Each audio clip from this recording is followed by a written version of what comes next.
የአማራ ፋኖ የህልውና የማንነት ጥያቄ ምን ጊዜ ማየት ያለባችሁ ከዚህ ከሁለት ነገር ነፃ ነው።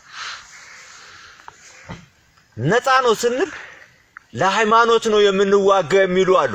አንዳንድ ጊዜ በሞባይል እንትናቸው ምሰማለ አንተ የአማራ ልጅ የክርስትናዋ ልጅ እንደዚህ ምናምን አቤት አትበለው እንደዚህ በለው ጋላ ምናምን ይላል።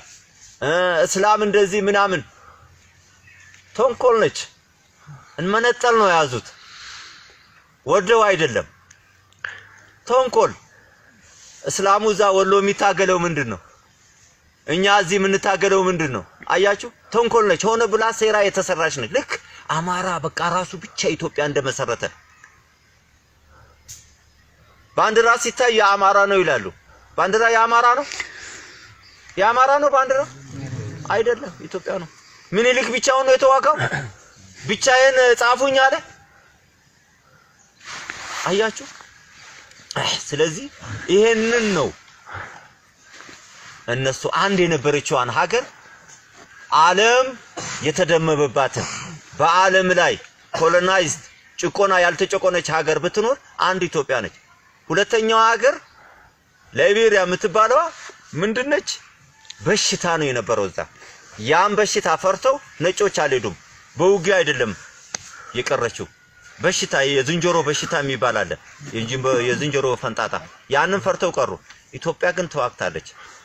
ስትዋጋም 500 ዓመት ምናምን የተዘጋጁበት አውሮፓኖች ኢጣሊያን ብቻ አይደለም የነናዚ አካሄድ ሁሉ ይሄን ነበር። እስራኤል ሁሉ እኮ ኢትዮጵያ መጣለው ብላ ነበር እኮ። ኃይለ ሥላሴ ነው የከለከለው መሬት ስጭን ብሎ በፍጹም ነው ያሉት። አያችሁ እንደዚህ አይነት መሪዎች ነበሩ።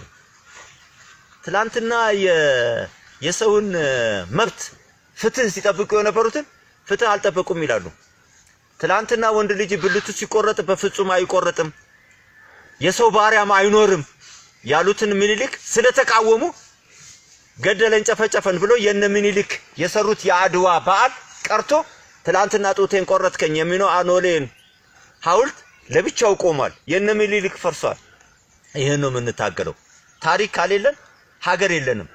ታሪክ የማያውቅ ትውልድ የትላንትናውን ታሪክ ለዛሬ ካላስረከበ እንዴት ነው? ዛሬ ተጀምሮ ዛሬ ያለቀ የለም። የኢትዮጵያ እድሜ 150 ዓመት አይደለም። በ570 ኢየሱስ ክርስቶስ እዚህ ምድር ላይ መጣ ሲባል ኢትዮጵያኖች ምንድነው ያደረጉት? በአይናችን እንይን ያሉት 9 ዓመት 8 ዓመት ለውጥ ያለበትን ምክንያት ያንን አገር ሄዶ ኢየሱስ ክርስቶስ የተወለደበትን ቦታ ለማየት ሄዶ እስከሚመለሱ 9 ዓመት 8 ዓመት ፈጀባቸው። ከዛ በፊት ምን ይባል ነበረ? ዓመተ ዓለም ይባል ነበረ። ለምን? የታየ ነገር አልነበረም። ከዛ በኋላ ምን መጣ? መተው ዓመተ ምህረት ሀ ብለው ጀመሩ። ያንን በዓለም ላይ ያልታየውን 12 ወር የተባለውን 13 ወር ነው ያደረጉት። የዛን ጊዜ የዓለም ምሁሮች ያላመጡትን እስካሁን ያልደረሱበትን ኢትዮጵያ 13ኛ ወር አላት። አለመታደሎን 13ኛ ወር ደሃ ስለሆን ገንዘብ አይሰጠንም። ያንን ሊያጠፉብንም ይሯሯጣሉ። እስካሁን ድረስ 13ኛ ወር ከምን ተቀንጭባ ከምን ተደርጋ ከምን እንደመጣች የዓለም ሳይንቲስቶች አሁን የደረሱበትን ደረጃ ጭምር አላመጡትም። ኮምፒውተር በዓለማችን ላይ የ1 ሚሊዮንን ሰዎች የሚሰሩበትን አንድ ኮምፒውተር ይሰራል ይባላል። ይሄን ሊያመጣው አልቻለም። 13ኛ ወር የኛ ሀብት ነች። እቺን ሊያጠፋት እየፈለጉ ነው። ግዕዝ የአማራ አይደለም። ግዕዝ ቋንቋ ውስጥ እናፈቅርሃለሁ የለም፣ እወድሻለሁ የለም፣ የወንድ ብልት ስም የለም፣ የሴት ብልት ስም የለም፣ ጡት የለም፣ ምናምን የለም፣ ምን ቆሻሻ ማለት የለም። የሃይማኖት ቃል ብቻ ነው አሉ። እግዚአብሔር ፍራ ብቻ ነው ያለው እዛ ላይ። በእንግሊዘኛ እግዚአብሔር ፍራ የለም፣ በኦሮምኛ እግዚአብሔር ፍራ የለም፣ በአረብኛ እግዚአብሔር ፍራ የለም፣ በጉራግኛ የለም፣ በአማርኛ የለም። ለምንድን ነው ግዕዝን የሃይማኖት ቋንቋ ነው ያሉት? እንዴት ማለት ነው? ይሄ የኛ ሀብት ነው። የኢትዮጵያ ልዩ ተስጦ የተሰጠን ቋንቋችን ነው። ግን እንዳንጠቀምበት ተደርጎ ጀርመን ውስጥ ትልቁ ክፍያ ያለው የግዕዝ ቋንቋ ነው። ይሄ ሁሉ ነው ጎበዝ። እንደ አይጥ ነው የሞጦሞጡት። አይጥ አንድ ሱቅ ሲገባ ስኳሩን ይነካል፣ ሳሙናውን ይነካል፣ ጨውን ይነካል፣ ሃይላንዱን ይበሳል። እንደዚህ ነው ያደረጉት። ሁሉንም የኢትዮጵያን ታሪክ በእንደዚህ አይነት ነው ሊያጠፉ የፈለጉት። የ150 ዓመት ነው ማለት ጎበዝ ኢትዮጵያ ቅድም ያልኳችሁ ከ570 ዓመት ዓለም ከምንለው ጀምረን ስናያት መቁጠር ይቻላል። የ5000 የኑህ ዘመን የሚባል አለ።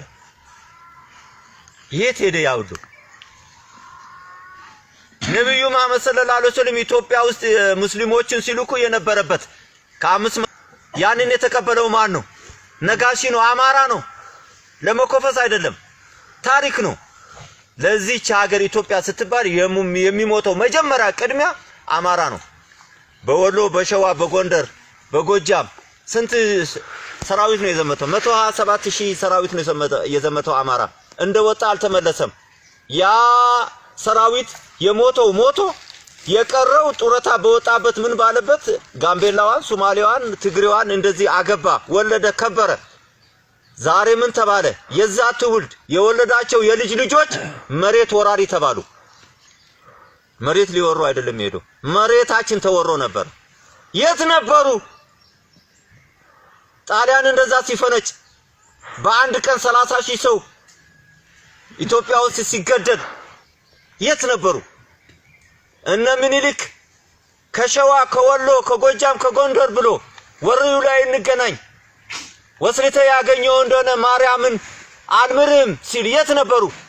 እያንዳንዱ ተሳትፏል። የስ አንድ ሰርግ ቤት እናንተም በሚገባ መንገድ አንድ ሰርግ ቤት 50 ሰው ይዞ የመጣና 2 ሰው ይዞ የመጣ ማን ነው ሰርጉን ያደመቀው?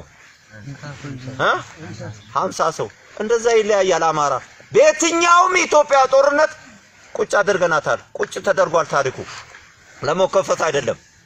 ተሳትፎ የነበራቸው ነበሩ፣ ጀነራሎች ነበሩ፣ የኦሮሞ ጀነራሎች እነ ጦና ነበሩ። አዎ ሶማሌዎች እነ ሰመተር ነበሩ። አዎ ግን ተሳትፎ የሰው ተሳትፎ አማራ ይበልጥ ነበረ። እያንዳንዱ ጎሳ ያወጣው ቁጥሩ አለው። ለምሳሌ ከምባታና ሀዲያ 750 ሰው ነው ያመጣው። ሲዳሞ 670 ሰው ነው ያመጣው። እዚህ ማነች እቺ አሁን ከወለጋ ወደዛ ያሉት ቤኒሻንጉል 1500 ነው ያመጣው። እዚህ አይነት ተሳትፎ ይታወቃል። በደንብ ተደርጎ የሚታወቅ ነው። ስለዚህ የአማራ ፋኖ የህልውና የማንነት ጥያቄ እንደዛም ተሳትፈናል ብሎ መኮፈስ አይደለም ያዘው። አሁንም አጅሪቱን የትግሉ ሂደት የምታዩት ነው። ትላንትና ትግራይ 17 ዓመት ነው የታገለው። ኦነግ እስከ 67 ዓመት እየታገለ ነው። ዛሬ የአማራ ፋኖ በ2 ዓመት ውስጥ ያመጣውን ውጤት እዩት ጎበዝ። ጽናት ያለው ስትራቴጂካሊ የጦር ስልት ከአባቶቹ ከአያቶቹ አቀፍነትን ይዞ ትላንት ህወሓት ምንድነው ይዞ የመጣው ፖለቲካ? ኤርትራን አስገነጥላለሁ የሚል ነበረ። ራሴ መገነጣላለሁ የሚል ነበረ። አማራ ብሎ ያውቃል? አሁን ብሏል። አማራ አስገንጣይ ገንጣይ ይሉታል ነው። አማራ ከኢትዮጵያ እናስገነጥላለን ወይም ለብቻችን መንግስትን መሰረታለን የሚል ሐሳብ አለው?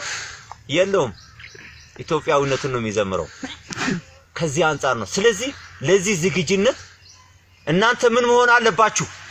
እስቲ በአንድ ድምጽ አንድ መሆን አለ።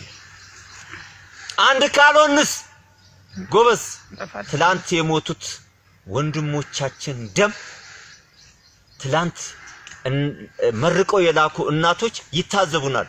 ታሪክ ይበላናል። ይሄን ትግል ደግሞ ማሸነፍ አለብን። ይሄን ትግል የምናሸንፈው እኛ በወሰንነው አይደለም፣ መሪዎቻችን በሚሰጡን። መሪዎች እነዘመነ ብቻ አይደለም፣ እነዘመነ ከዚህ ውስጥ ልጅ መሪ እንዲወለድ አድርገዋል። ከናንተ ውስጥ የወጡ አመራሮች አሉ። እነዚህን አመራሮች በአግባቡ መጠቀም አለባችሁ።